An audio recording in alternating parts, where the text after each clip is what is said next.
Sitting on candy, playing with my nose. Sipping on brandy, playing with my nose. Squares chicks can't stand me, playing with my nose, playing with my nose, playing with my nose. My Bay Area people know what I'm talking about. What's going on, ladies and gentlemen, nieces and nephews? Welcome back to another episode of Too Good to Be True. And I hope everybody's doing fine, doing great, doing fantastic. We are here. We always got to bring it. We got to bring the juice. Juice is non negotiable.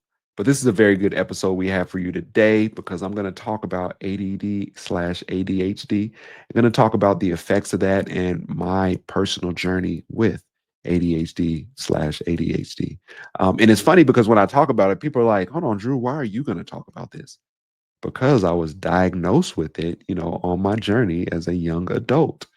And I say young adult, but I was pretty much in my 30s. But it's a very, very interesting story. We're going to get into that in just a quick second. So if you're listening to this, I'm going to pause for a minute because I need you to go and rate and review the show right now. So unless you are driving behind the wheel of a car, I need you to click on that podcast, go to the very beginning, whether if it's in Apple Podcasts or Spotify, go in, click in, rate it 5 stars, give your boy some love. We've been at around 50 ratings and reviews, but we need more. So just for that, we're going to stop for 30 seconds and I'm just going to do some awkward silence until you go rate it.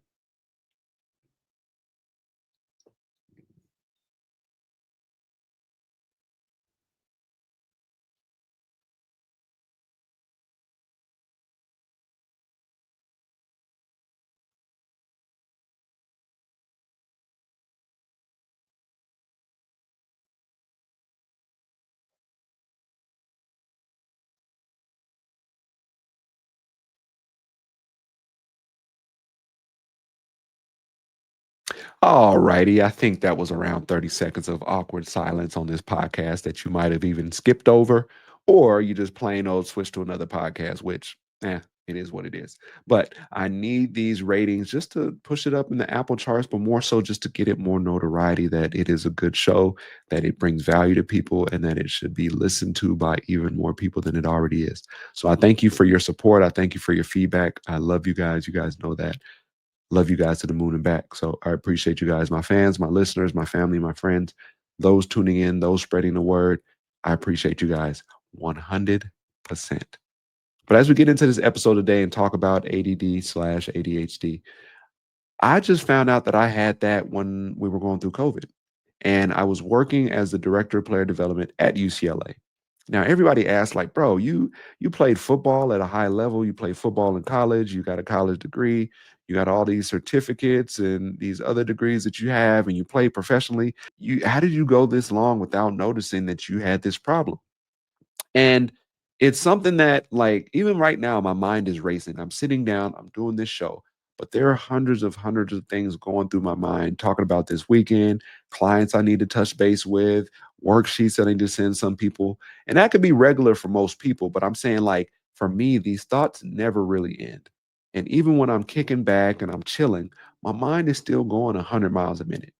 But taking it back to UCLA when I was their director of player development, we went through this time and this experience that a lot of people experience. Well, not a lot, pretty much everybody in some way, shape, or form capacity that's over the age of 3 or 4 has experienced this. But we went through COVID where the world shut down, where we were wearing masks and social distancing all the time. So as I was the director of player development for UCLA and we came back and we had to wear masks inside the building and in meetings, I was talking to guys and talking to players, and I used the mouth as a and visually I used looking at somebody's mouth as a way to bring in information. So I'm hearing them with my ears, but I'm also seeing their lips move. And I'm very good at lip reading. So when I watch baseball or sports or movies, I can kind of glean away a few words or a couple sentences based upon, how the scene is. But I do that and I've done that for a really, really long time. And now that I think about it and I go through the process, this was probably why I went through the process of doing that, but I'm able to retain more when I'm listening to somebody and also when I'm looking at their lips to hear them speaking. And so for me, it's been something that's been in my repertoire from the better part of, I would say, about 15 to 20 years. And it's always been something I've leaned on in order to heighten my listening skills or my comprehension and understanding skills. So as we're going through COVID while I'm at UCLA, I remember one day I was talking to one of my players. We both had our mask on. I had a full 15 to 20-minute conversation with this dude, and I left and I couldn't remember anything that we like talked about. I couldn't remember any pertinent information that I discussed with him that I was then supposed to go and either follow up on something for him, or you know what I mean, or just write down what our conversation was about so I could circle back to him later. And that was the first time I was like, okay, that was a little strange. Like maybe I'm tired today, or maybe I just don't have it today, or just maybe, I was just distracted. But then I remember there was a couple more conversations during this same period where I was really struggling to hold and obtain the information that my players were telling me, or conversations that I was having with people. And it was then that I started to say, like, yo, something's not right. And one of the biggest things about getting tested for ADD or ADHD is that insurance doesn't cover it. And so you go to take this test to possibly see if you have ADD or ADHD, and there's no guarantee that you'll be diagnosed. And the test that I was looking at, or around the time I was looking, it was around like 750 to $1,000. So you think about paying 750 to $1,000 for a test that doesn't necessarily say that you will be diagnosed with the things that you think you have, or there might not be any, or so there might not be a solution or a direct correlation to what you're experiencing and somebody being able to diagnose you with something. So I took time to get on the computer and to do all this research about it and what exactly it was, not to diagnose myself and to hop on WebMD or anything like that to see like, yo, this said this, so this, so I definitely got it. But I wanted to do my homework on it to say like, is this something I should be looking into? With the combination of talking to my players around this time, and the combination of me always saying, well, yeah, well, my mind is always racing. I am always thinking about things that don't even matter in this specific moment. And I started to look at what the cost was and what the process would be. And finally, I was like, all right, man, I really want to do this. I'm going to do this. And I hope that I get something from it. I hope I'm not just donating $75 to pay $75 for something. And the process of getting tested was fairly easy. It was fairly easy. I worked at UCLA. My insurance was through UCLA. There's a hospital on the campus of UCLA. And for most college teams, your football or your basketball team is your revenue generator.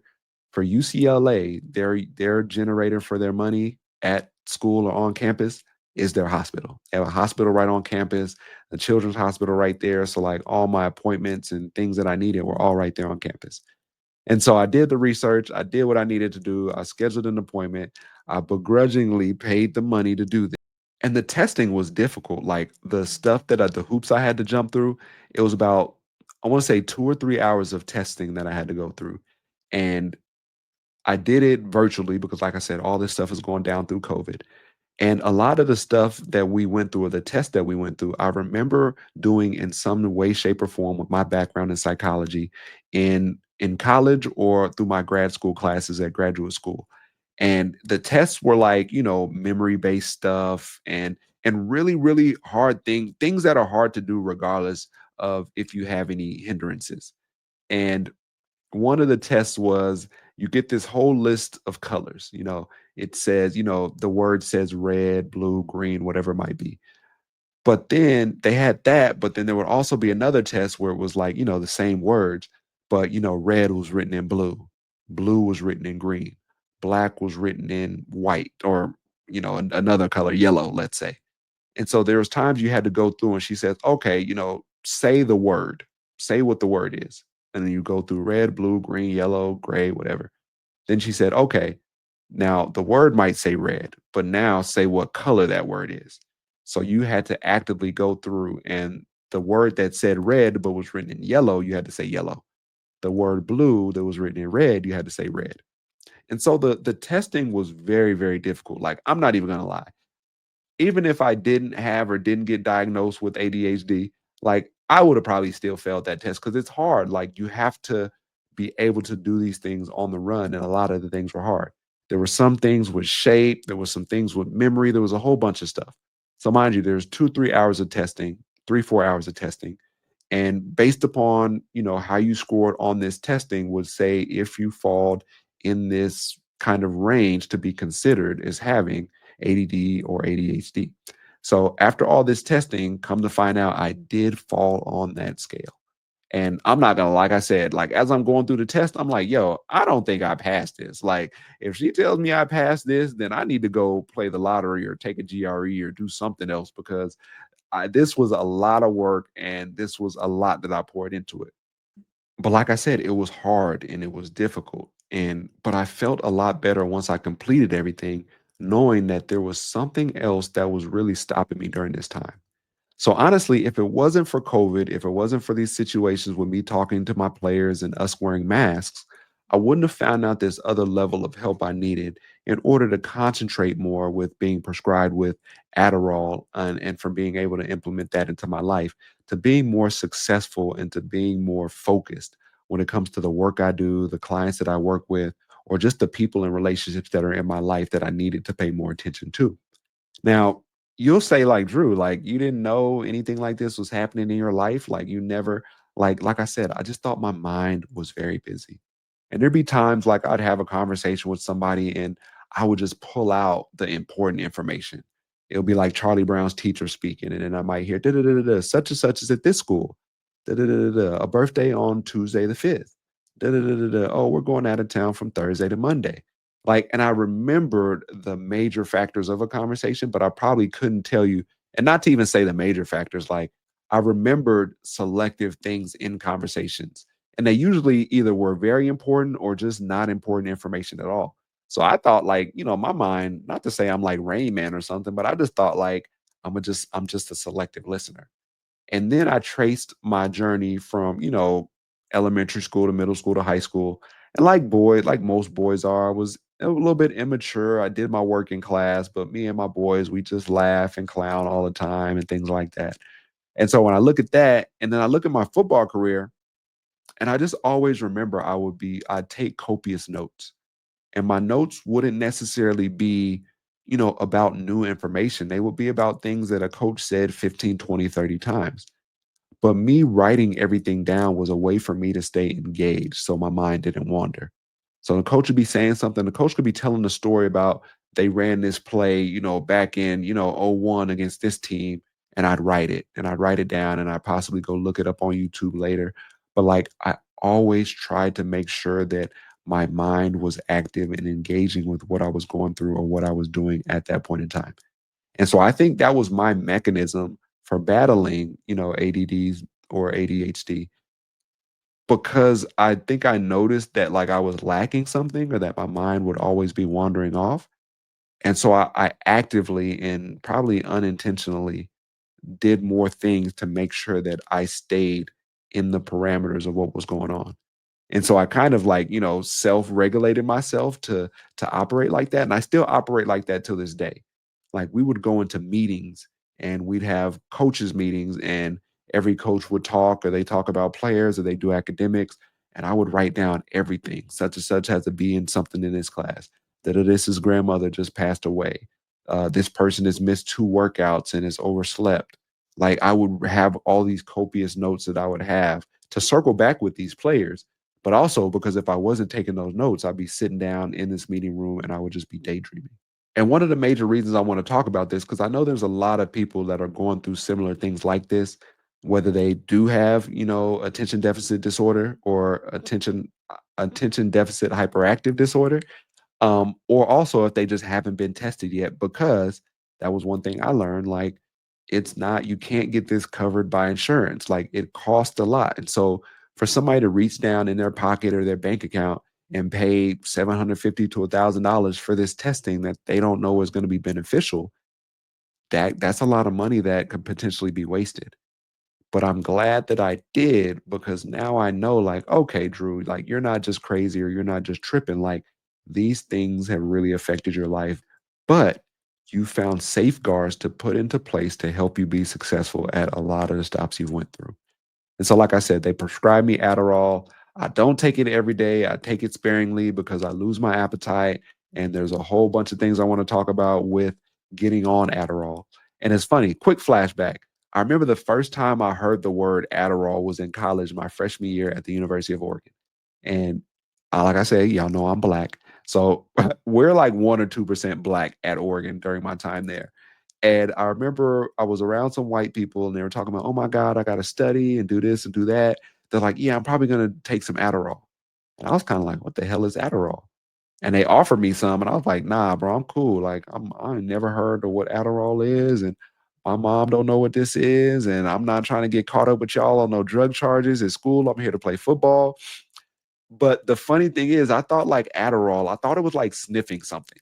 Like, that was my whole perception of it. Like, I don't know if I thought about them, like, sniffing, like, glue cartons or, like, paint or something. Like, I thought, like, it was a way to get, like, I don't know, enhance whatever you're doing through that. So I didn't even think it was like a pill. I thought Adderall was, like, something you sniffed. Hey, this is me as an 18, 19-year-old young man, didn't know everything about the world, still don't know everything about the world. But that was my first introduction to Adderall. And then junior, senior year is when I found out what it really was. And that's when I found out, oh, y'all white folks, y'all be taking drugs. Okay, you're taking drugs to study. Okay, you're not just taking drugs to party. Okay, interesting. But my big exposure to it was when I got actually diagnosed with being in this range of having the hybrid of ADD/ADHD. So that's a quick little funny story for you. But I take it sparingly, and I usually do it when I have either a lot of work to do. I'll take it super, super early in the morning, and I think my dosage, I think I'm only like 10 or 20 milligrams of what I've been prescribed. I have a fast release and a slow release, different pills that I take. Fast release jumps in and starts to help you quicker.